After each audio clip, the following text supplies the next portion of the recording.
So again, this is Bill Costanzo, Livestock Guardian Dog Program Specialist at the AgriLife Center in San Angelo. I do want to thank our sponsors today, Spot On Fence. If you're looking for any type of an invisible fence system, I would encourage you to check out what Spot On Fence has. And then also the Sheep and Goat Predator Management Board. They are the ones that provide funding for this program. And so, if you're in the state of Texas and you pay that check off, well, that some of the money is definitely getting used to provide the research and stuff that we do here with this program. So,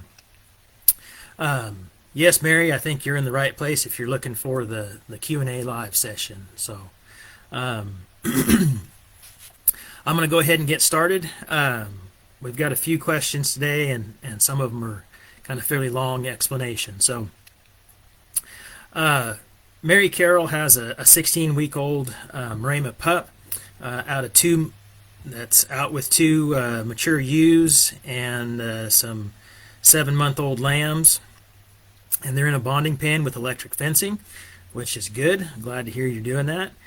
She has a barn and a pen that she can get in and out of, but the sheep can't, and so she can get away from them if she wants. The first 3 weeks that she had her, which was around 12 to 15 weeks of age, the pup was kept inside the pen during the day and the barn at night, so she was locked away from the sheep, but within the sheep paddock area. A week or so ago, she opened up the barn so the pup could come out and go as she pleases. Her question is that the 16-week-old pup seems very timid around the sheep. She stays primarily in the barn or just outside of it, so if the sheep come around, she can duck back inside. They've never been pastured with the dog, and then so the sheep are a bit standoffish towards her, and one ewe even stomps her feet a bit, and some of the wethers try to butt her a little bit. There's a house dog about 20 pounds that comes out in the pasture, and they butt that dog a little bit, but apparently that dog never whines or yelps that it's hurting. She says she always sees pictures of guard dogs lounging around with the sheep, and she's wondering if it just takes some time or if she isn't correctly bonded. She has only been here a month, but was born and raised with goats, and she says that I could lock the wethers and the grumpy ewe out in a different paddock for a few weeks. She also wondered if it's good for her at this age, since it'd be less likely to chase during adolescence. She doesn't want her to develop a fear aggression, which can definitely happen sometimes, and she is quite clearly scared of the sheep. She will only get near them if Mary's calling her with some treats. She was not always this way when I had her inside the pen within the sheep pasture. This started when the pup was turned out with the sheep and first introduced her to the electric fence. She was able to go in and out of her pen and the barn, but the sheep couldn't, and so Mary's not sure what to do. She says she could put some divider fencing up and give her larger space and access to get out with the sheep if she wants, or put one of the nicer ewes in with her. So some of the things that you're doing, Mary, I think are definitely correct. We highly encourage people to bond their pups, in a pen with electric fencing around the bottom. It definitely decreases the amount of roaming, in adult dogs, and so we've definitely found that in our research project that's been going on. Normally I would recommend leaving this pup in with the grumpy animals, as it teaches them to be submissive to the livestock. But in this particular situation, since you already have a pup that is very timid, kind of like you said, I would remove them and wait to put those animals back in until later in the training time, when some of those adolescent behaviors may come up. Because at that point she may start chasing some animals, and that's when you need animals like that are grumpy and aren't going to tolerate a livestock guardian dog teenager chasing them and trying to chew on them and things like that. I would encourage you to put some of the nicer ewes that aren't afraid of her into that area, because she needs to be able to have that bonding time, and I would encourage you to do a lot of socialization with this pup. Normally we kind of err on the side of just kind of medium amount of socialization, because you don't want a dog just being on the back porch, being a pot licker, hanging around in the yard. But because this puppy is so timid, I would recommend extra socialization on this dog. You really need to take some time with her and get her used to people. She's probably going to be afraid of loud noises, so the next time you have the 4th of July coming along, or there's any thunder, I would think this pup would probably get very scared and is going to run and find some place to hide. And so if you have that time and she's well socialized, that'll help decrease some of those issues with her. The other thing too is, we've had pups that, while they're timid a little bit, they were fine in the bonding pen. And then once we release them, even though they've been well socialized, they become difficult to catch again. And so I think that could be an issue with this specific pup as well, which is why I'm recommending more socialization with her than I normally would for most of the dogs. I would also encourage you to do some leash training. I think that would probably help with this pup in case she becomes a little bit timid and hard to catch once she's out of the bonding pen. And definitely, acclimate her to traveling in a vehicle. At some point, you're going to have to take her to the vet, or you may have to move her to a different pasture or something, and she's going to have to ride in some type of a motorized vehicle. And a pup like this could have a lot of anxiety and stuff like that come up because she is already so timid. And so by acclimating her slowly over time, that should help eliminate some of those issues from coming up. I don't think the bonding, is a problem. You've had her in with livestock, at the right time. Although at this point, that window is probably closed in the brain development. So she's probably either bonded or she's not at this point. I think you started her out well, and so I think she probably has a good bond on the animals at this point, even though she's very timid of them. So, as far as the livestock that you have, it's going to take a generation or two of animals to get used to the dog being there. And so, eventually the animals are going to follow that dog wherever she goes, because they're going to know that dog is protection for them. But until that point, any animals, once this dog gets to be an adult, that are overly, scared of the dog, I would try to cull those animals over time and keep as many replacement animals that have grown up on your operation, so it just makes it a little bit quicker to acclimate to the dog. I also think what you're doing with treats, to bring her closer to the sheep, is a good idea. Again, a lot of times with guard dogs, we don't want to over-treat them or over-socialize them, but in this specific situation, I think that is needed. And so I would continue to do that. Whatever kind of treat is a high-value treat for her that she wants all the time. Whether it's pepperonis or dog biscuits or hot dogs or leftover lunch meat or whatever it is, I would continue to use that to bring her closer and closer to those sheep, so that she gets more acclimated to them and is less fearful of them. Then kind of slowly over time, as she's good with, say 2 or 3 sheep in her pen, I would add more animals and, just kind of do that in a very slow, methodical process. So hopefully that answers that question. And I see you've got a comment in the chat there. So she says that she's doing better, been doing the leash training. She always comes to you. She's getting around the sheep but avoids the weather. He's a jerk. Yeah, probably separate that one out for now. But, I would keep him around until when adolescence comes. Guard dogs can change a lot from being, sometimes they're really good as a puppy and you don't have any problems and you're like, wow, this dog is already showing guarding instincts. And then, adolescence comes on, and they can be a bunch of little jerks as well. So you may need that weather down the road, but feel free to reach out if that time comes along. Our next question, all that I have here, and if anybody's got questions, feel free to post those in the chat, and I'll get to those as well if we got time, is from Sarah Smith. Hopefully Sarah's on today. I know she normally catches these Q&As. But Oh, she was wondering why livestock guardian dogs decide to bury their treats instead of eating them about 95% of the time. She's had dogs her whole life, but her guard dogs almost always bury their goodies when she gives them something like they're expecting a famine. That's pretty good. I've seen folks in other livestock guard groups say the same thing. Well, Sarah, that's definitely a question that nobody's asked before, and so I appreciate that one because it gives us something a little bit different to talk about here today.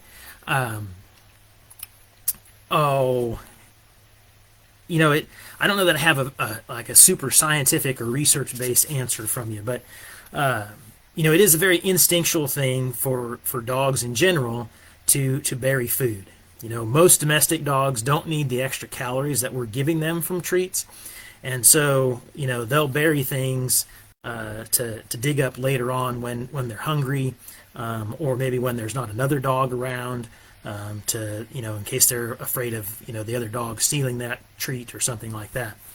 The other thing with guard dogs, I think a lot of times, at least with my own personal dogs, I give them a lot of like cow leg bones or knuckles off of leg bones from cows, and in the summertime I have them frozen, and so it's kind of a cool treat for them, and so I think sometimes they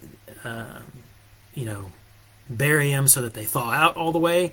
And the other thing too, I think maybe they bury some of these treats to, possibly keep predators away. If you're giving them just a raw bone, as I do a lot of times with my dogs, if they're not wanting that right at that time, that would definitely be something that could draw a predator or scavenger in. And so I think that's another reason why they do that. The last reason is kind of I don't know, it goes back and forth on, scientific reasoning, but some people think that, if a dog has a buried food cache, that it's a warning sign to other canines that, this is somebody's territory and you probably shouldn't cross over into it. So hopefully that helps you out, Sarah. I don't know that I have a way to stop that. I don't think you're going to be able to stop the dogs from burying those treats. What I would say is if you're going to give them a treat because you're working on training or something, maybe not feed them as much the day before, and so they'll be a little bit more likely to take and actually eat the treats that you're giving them at the time. So, next question I have up is from Kristen Rose Newswanger. She says she's in Florida, and she had 2 Great Pyrenees. One was an 8th Anatolian. She's looking to rescue another, but she's concerned this breed shouldn't be in Florida. She wants any advice or a better choice for a livestock guardian dog in Florida. She says the Sarasota area is already up to 83 degrees. Well, Kristen, we're having a heat wave as well here, in kind of across Texas. It's in the 80s where I am, and, at the center that I work out of, it's been in the low 90s a couple times recently. So, my general recommendation, I always look at, what's the quality of the dog first. I would take a longer haired dog that is structurally correct and healthy from working parents and, has been bonded and trained correctly over a short haired breed. But, it is a lot harder on the dogs, and there's more management things that you have to do with those long-haired dogs. So, my recommendation to you, if you can find a good dog, I would definitely recommend Knockbosh or a pure Anatolian Shepherd. Both of those dogs are short-haired. Akbosh are a white short-haired guardian dog from Turkey, just like the Anatolian Shepherds are, and they'll definitely be able to handle that heat and humidity a lot better than a Pyrenees or Maremma or some of the other long-haired guardian dog breeds.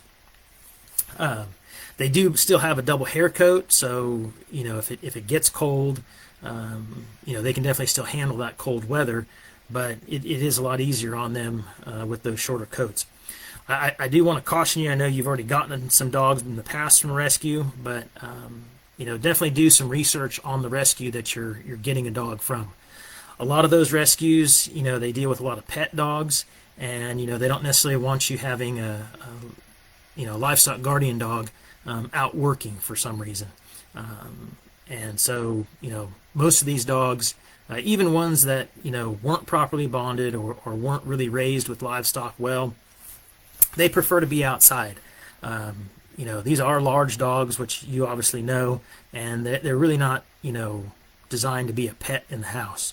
I have several livestock guardian dogs, and I definitely would not want them in the house with the amount that they shed. So that would be my recommendation to you, Kristen. I would look at probably an Akbosh or Anatolian Shepherd. I would probably lean more towards the Akbosh. The Anatolian Shepherds, in my experience, tend to like large territories. And if you've got a large place, something that's several thousand acres, they do well on operations like that. And so, if that's the situation you have, Anatolian Shepherd would probably work. If not, I'd probably, go for the Akbosh. They tend to be a little more of a floater dog, going back and forth from the herd to the perimeter, and they tend to not, want territories as large as like an Anatolian Shepherd does. So, we've got one more question, I think, here before I get to some of the stuff in the chat. This one's from Carissa Cronkwright. Hopefully I said your name correctly there, Carissa. Her question is she bought a sibling pair of Maramas. They're 12 months old at this point. The male is exhibiting some chasing behavior. It's definitely playing, she says, with the goats. So she separated him, and he's currently in a pen with a very old retired doe who doesn't run or headbutt because those actions seem to be his triggers for the chasing. The female dog that she has is working great, even with kid goats apparently, which is good to hear. And she has a pretty good recall as well. She wants to know what she can do with the male to get him working again. Is it just a time thing? And she says that he does not listen to her at all when he's excited. They're in a mountain lion area on a steep but small acreage, she says. So, depending on how many animals you've got and what small acreage, some folks here in Texas talk about small acreage, and they're talking about a couple hundred acres. Most of the ranchers I work with have 5,000 to 60,000 acres. So, but if you are definitely a small acreage, something 5 or 10 acres, or maybe a little bit bigger than that, depending on how many mature rams or billies that you have, you could try putting the dog in a pen with them for 2 to 3 weeks. Those animals generally won't tolerate an adolescent livestock guardian dog chasing or chewing on them or biting them or anything like that. And, they will just headbutt those dogs and just plow them into the ground until they stop doing that. And the nice thing about that is, it's nature taking its course, and, those animals are teaching the dog to be submissive instead of you having to, scold them or shock them or put some sort of a training aid on them. If you don't have the ability to do that, my recommendation would be to use either a dangle stick or a drag, both of which you can find fact sheets on our website in San Angelo on how to make those and how to use them. Kind of depending on how open your property is, depends on which one, I'd probably recommend. If your property is pretty clear and there's not any brush or anything, I prefer a drag generally to slow a guard dog down. Either something with a small tire or a chain drag that kind of looks like a giant Y, and the bottom leg of the Y is attached to the dog's collar. And so as they run, their back feet hit that kind of V shape of the Y, and it helps slow them down. If you have some brush or equipment or something like that the chain can get tangled up on, you might want to use a dangle stick instead. But those would be my recommendations. I would try to keep him separated from the female. Since she is, working well and not causing any problems, I would try to keep him separated from her and in as large of an area, that he can be in, because he obviously needs to burn off some puppy energy. And so it may not be a bad idea, depending on how big the property is, to take him on some long walks from time to time, Especially if you had to keep him, penned up in something small. He definitely needs to burn off some adolescent energy. Um, what else do I have here for you? Oh, this is one thing I wanted to caution you. I'm not sure if you're looking at, breeding these dogs, or you just wanted a male and female pair, because that's what works for your situation. But, if you haven't gotten them fixed, I would encourage you to do that very soon. Both, are probably going to, that female is going to probably come into heat sometime soon. And if you don't want puppies, you're probably going to have puppies, and it's not good to breed a female, probably under 18 months of age. As well, if she comes into heat, she could bring in other dogs that you end up having mixed breed pups from that you may not be able to easily get rid of. Or she may roam off to try to find a mate, and the same thing with the male. So, if they don't have any structural issues currently, and, they get around okay, fixing them at this age shouldn't cause any issues to come up that weren't already there. So, hopefully that answers your question and is some help to you. If not, if you're logged on live, feel free to post some more questions, and I'll get to those and kind of follow up.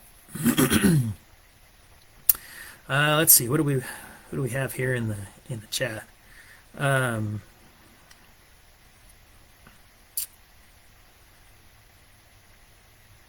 Okay, so Leanne has a question here. If you have two male Great Pyrenees, when introducing them, they fight. We separated them, but we really need them to all be together. We have figured out everything else with this breed, but this just seems cruel to let them fight it out. They don't draw blood so far. It does seem like a dominant situation, but it drives me crazy seeing them fight, as I'm sure it would for anybody. Greatly appreciate any help. Well, Leanne, that's definitely an issue with male dogs, and so, excuse me. I guess a question that I have, to start off with is, have they been fixed yet? If they haven't, and you're not planning on breeding them, and they're, at least 11 or 12 months old, I would definitely get the dogs fixed. That'll take 30 to 60 days after you get them fixed for their hormones to kind of finish leveling out. So until that happens, I would recommend keeping them apart. Even though they haven't drawn any blood yet, it's definitely a possibility. And, I do get producers contact me because they've had a couple guard dogs get into a fight, and, somebody ended up dead at some point, and now they're trying to introduce another dog into it. So, make sure that it's not a resource guarding issue. If you're using a single feeding station, you might add a second one and move it 30 or 40 yards away from where the other one is. A lot of times that helps decrease the dominant issues or any type of resource guarding issues that might be going on. And, the only other thing I could say is just, try to introduce them slowly to each other. If they haven't been together since birth, start with just across a fence line and do that several times for 10 or 15 minutes, 4 or 5 times a week. After that, move into, having one dog tethered on something strong like an actual chain to a good post, and bring the other dog in on a leash, and make sure that you can control the dog and let them interact. And if there's any type of aggression, then I would step back to the, across the fence line type of thing. Each of these, kind of periods should last about a week or so in the training. And again, keep it short, 10 or 15 minutes, reward everybody at the end, and send them back to where they go. Over time, that should help, acclimate the dogs to each other and decrease the aggression. At some point, you would want to move to having the dogs off the leash and off the tether. Again, keeping the training time short. Eventually introduce food into the mix. And then, after that, livestock as well.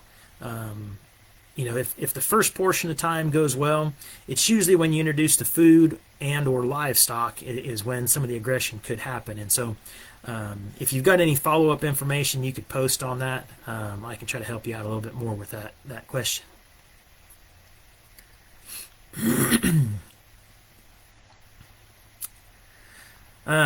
Okay, so Leanne's got some more follow-up here. Also, one of their Akbash females got out about a month ago for the first time, and she got onto another ranch and got one of their mini goats and killed it while she ignored our neighbor's family goats right next door. Is this normal? Have never seen her attack a goat or any other smaller animals or baby calves before.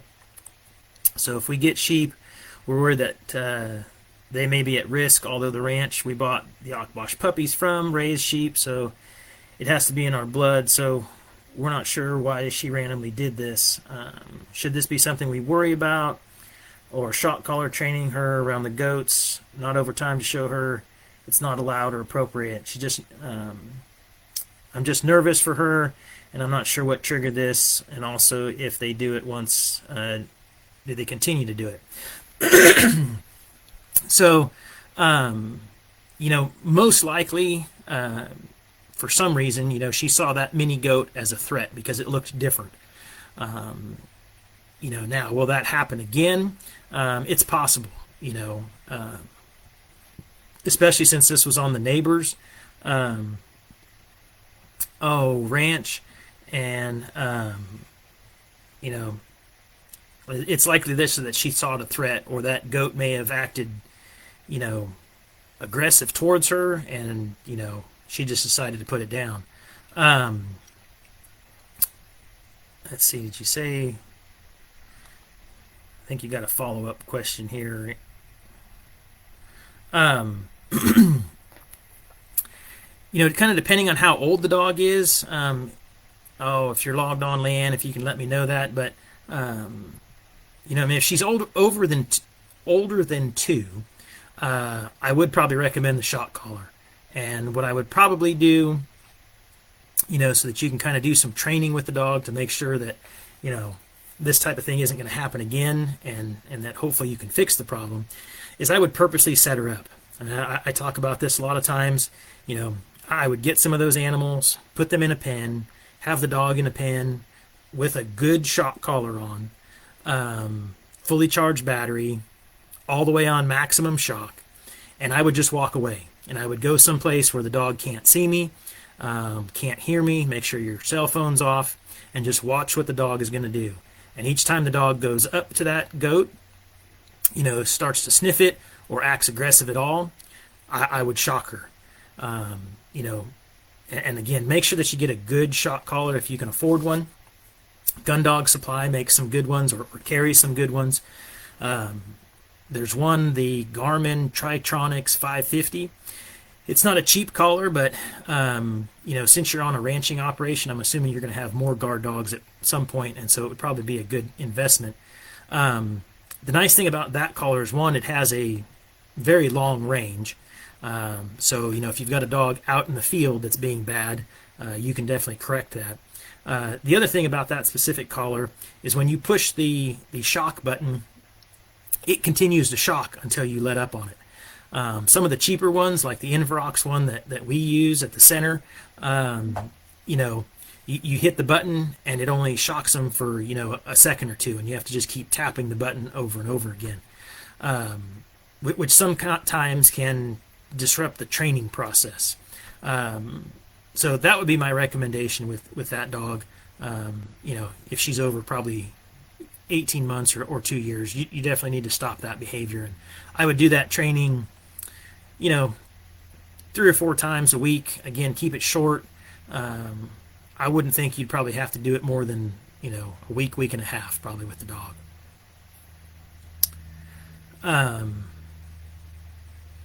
Okay, so back to Leanne's male dogs. Neither have been fixed.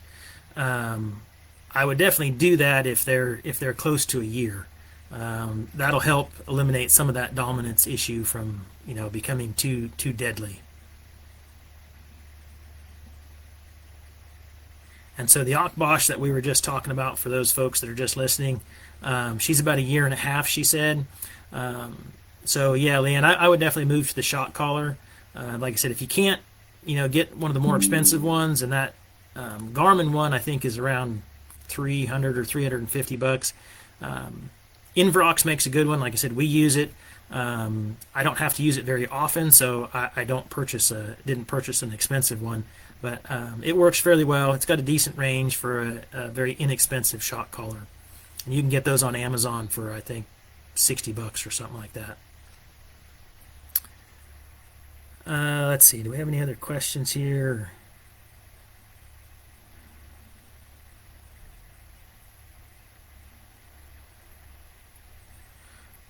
Okay, well, unless anybody else has any other questions, I don't think I see any here. Okay, folks, well, if there's no other questions from anybody logging on live, I think we're gonna wrap up today's session. Appreciate everybody logging on. I think we finally got the sound issue fixed.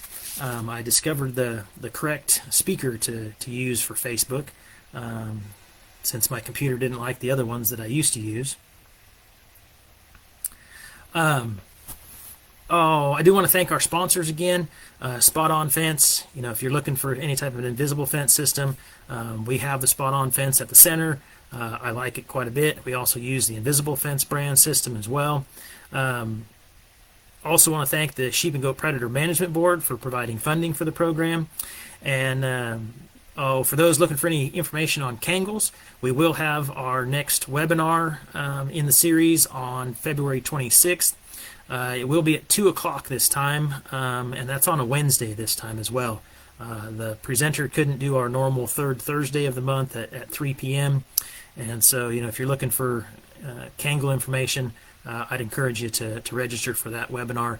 You can do that either on our Facebook page on the event that's posted, or go to our AgriLife website. As well, we're already taking registration for our May 2nd field day that'll be at the AgriLife Center. That's a Friday. It'll run from 8 to 4 p.m. We'll have several workshops, the producer panel as always, and then a tour of either a local ranch or possibly the center bonding facilities and training areas and things like that. Looks like we've got one more question that slipped in here before I wrapped up completely. At what age do you recommend a neutered male Anatolian getting a helper? 3 or older? I would say, if you've got a 3-year-old dog, I would say now is probably a good time to get a weaned pup. We've had the best success, with weaned pups, getting them, bonding them ourselves, training them ourselves. That way the dogs grow up, in your operation with your animals, and it's just, it kind of helps, just gives you a little bit better chance of success with the dogs. It's not a guarantee, there's never a guarantee with livestock guardian dogs that they're going to work out, but that would be my recommendation for you, sir. Ashley, that is 2 p.m. Central Time. Yes, ma'am. The Kangle webinar will be at 2 p.m. Central Time.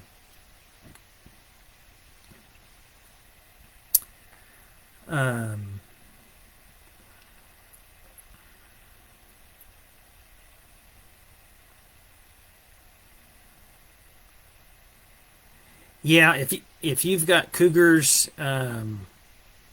and bobcats with a small herd of goats, even though your Anatolian, sir, is 3, I'd probably think about getting a pup. It's hard sometimes, if you've got a small place, to really justify a second guard dog. I ran a single dog on about 12 acres for many years, and I never lost anything to predators. And there definitely were predators in the area because the neighbors were losing animals to them. The hard thing about having just a single dog, even if they're young, is if for some reason that dog gets out and gets shot or hit by a car or just dies for whatever reason, then you don't have a backup at all. And so I don't generally recommend getting 2 dogs at the same age at the same time.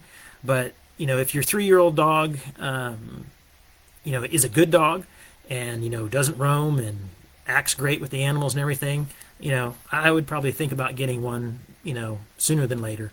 That way, that good dog will help you train that younger puppy and make life just a little bit easier for you. You might wait until 4, but I probably wouldn't wait too much longer. That way, your younger dog is fully mature by the time that older dog is going to need to retire. So that would be my recommendation, sir.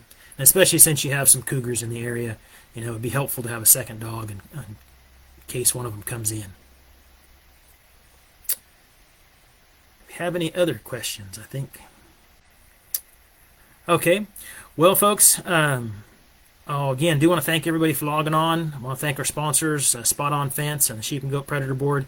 Our next Q&A will be Thursday, March 6th. That one will be a little bit later that day at 3 p.m. So there'll be a post coming up on our Facebook page. So thanks everybody for logging in. Appreciate it. If you have any questions, feel free to reach out to me here at the AgriLife Center. Thank you very much for watching.